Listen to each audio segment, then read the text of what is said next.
Magandang araw po sa inyong lahat at muli po, welcome po dito sa inyong paboritong programa. Hello po sa inyong lahat. Dear Kuya E, tawagin niyo po ako sa pangalang Revin. Congrats po Kuya E for being active again. Please continue uploading and to all the senders po, continue sending your stories. Kuya E, matagal na po akong listener nyo. Way back, pandemic pa. Nagko-comment din po ako. Pero ngayon lang po ako magbabahagi ng kwento sa inyo na recently lamang po nangyari. Ang aking kwento ay tungkol po sa isang lalaki na nakilala ko. At Kuya E, tulad rin ng mga senders mo na nagsasabing tago sila. Same din ako, pero kung makikilala mo na ako, madali rin namang mahalata. At wala po akong problema sa ganun. Tanggap ko po kung ano ako o sino ako. Minsan Kuya E, hindi mo talaga masasabi kailan mo mararanasan o saang lugar mo mararanasan ang mga gusto mong maranasan. Magulo ba? Pero opo, bihira kasi ako na magkaroon ng time na mag-trip o sabihin nating L-time.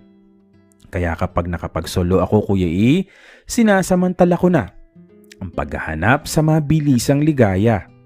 Mahirap din naman po kasing mag-expect na ang mga makakasama o masasakama mo magkakaroon kayo ng relasyon.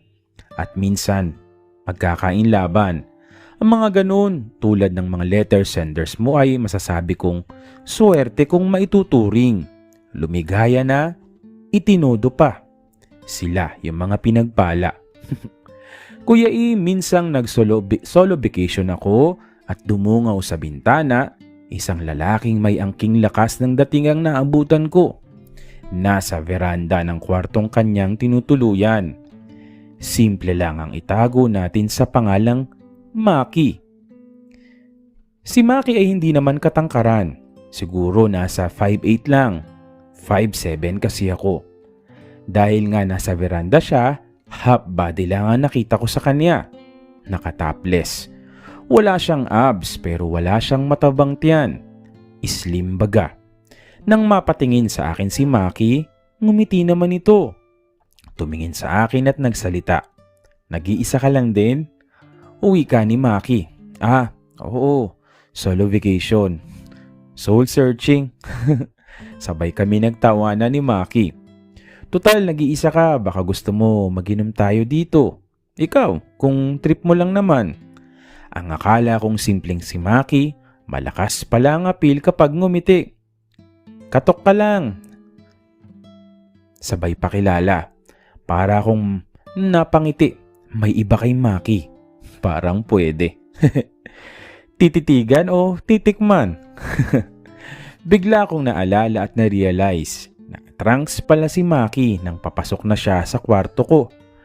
Sa kwarto na nakita ang kanyang pambaba. Kwarto niya.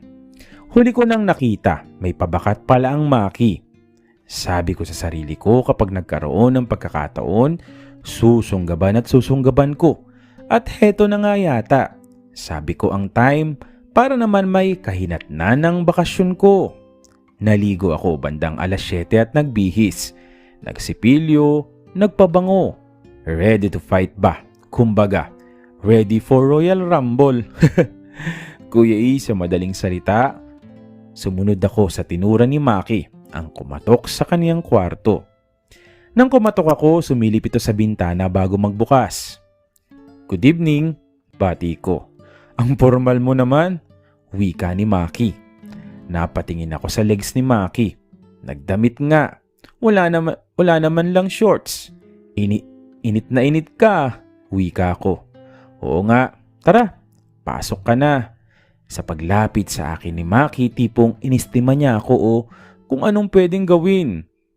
Dun na, wala siyang patumpik-tumpik. Naramdaman ko ang kaniyang hininga. Mabango. Sinubukan akong halikan na siyang aking nilabanan. Hanggang sa humantong na sa matinding labanan. Nagulat ako kay Maki. Naunang dumakma sa aking paps na nooy nag-standing ovation na. Dahil sa ginawa ni Maki, ako din ay sumunod na. Doon nagtanggal ng mga dapat tanggalin. Dumako sa kanyang katawan hanggang sa tuluyan na nga siyang malantak-lantakan. Singit, lato-lato at pops. Sabi ni Maki maliit lang, pero sabi ko hindi naman. Siguro nasa 5 lang ang sa kanya pero may katabaan. Halos mapaungol ang Maki dahilan upang mas galingan ko pa. Hanggang sa humiling din si Maki ng baligtad na numero. Match na match kami ni Maki ng mga trip Kuya E, kaya naman super sa enjoy. Maligaya ang gabing iyon. Sabay sumabog ang aming bulkan.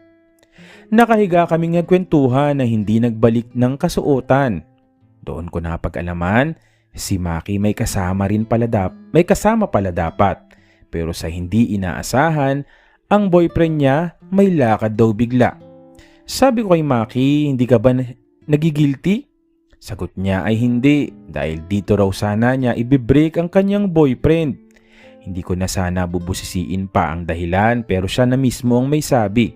Nalaman niya na may ibang kinakalantari ang kanyang boyfriend.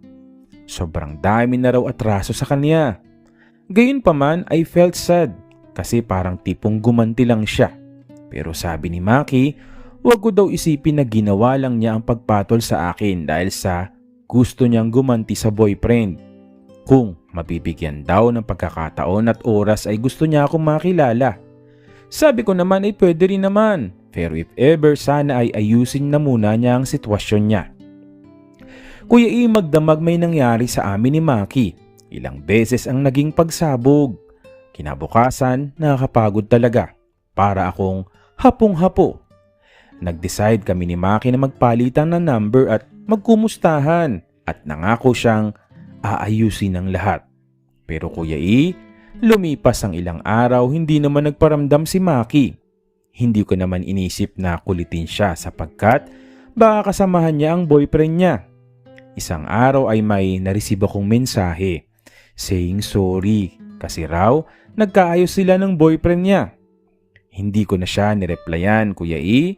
Siguro nga ay magulo lang ang isip niya nung panahon na nag-meet kami at may nangyari sa aming dalawa. Nalungkot ako ng bahagya kasi aaminin ko Kuya E, inasahan ko rin naman na may mabubuo kami ni Maki na relasyon.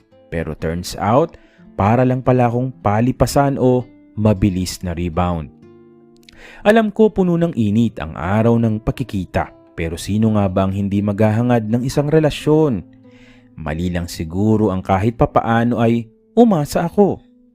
Months after Kuya E ng mensahe niya, tumawag sa akin si Maki, nangungumusta at nag-aayang magkita. Tinanong ko kung bakit. Kasi nag-away daw sila. Sabi ko kung gugustuhin mo lang na may makausap, okay lang. Pero kung gugustuhin mo na may muling maganap, wag na lang. Kasi hindi ko gustong palipasan lang ako. Hindi na nagsalita pa si Maki. Pinaba agad ang naturang tawag. Simula din noon Kuya E, hindi na ulit siya nag-message. Hanggang dito na lamang po Kuya E. Revy, well, it shows Revin na ang gusto lang talaga niya ay ganun kasi 'di ba sana kung inoffer mo nga yung sarili mo o bilang kaibigan hindi niya ibababa yung telepono. Siguro napahiya rin siya no akala niya ay okay ka or papayag ka sa gusto niyang mangyari. Well, saludo pa rin naman ako sa iyo Revin kasi talagang pinanindigan mo na hindi mo gusto yung ganun lang o kumbaga lalapit lang siya sa iyo dahil may problema sila ng boyfriend o gusto lang na may mangyari o may maganap bilang parang naging palipasan ka lang ng oras. Muli, maraming salamat sa iyo Revin at maraming salamat po sa patuloy na sumusubaybay, sumusuporta dito po sa inyong paboritong programa. Maraming salamat po sa inyong lahat.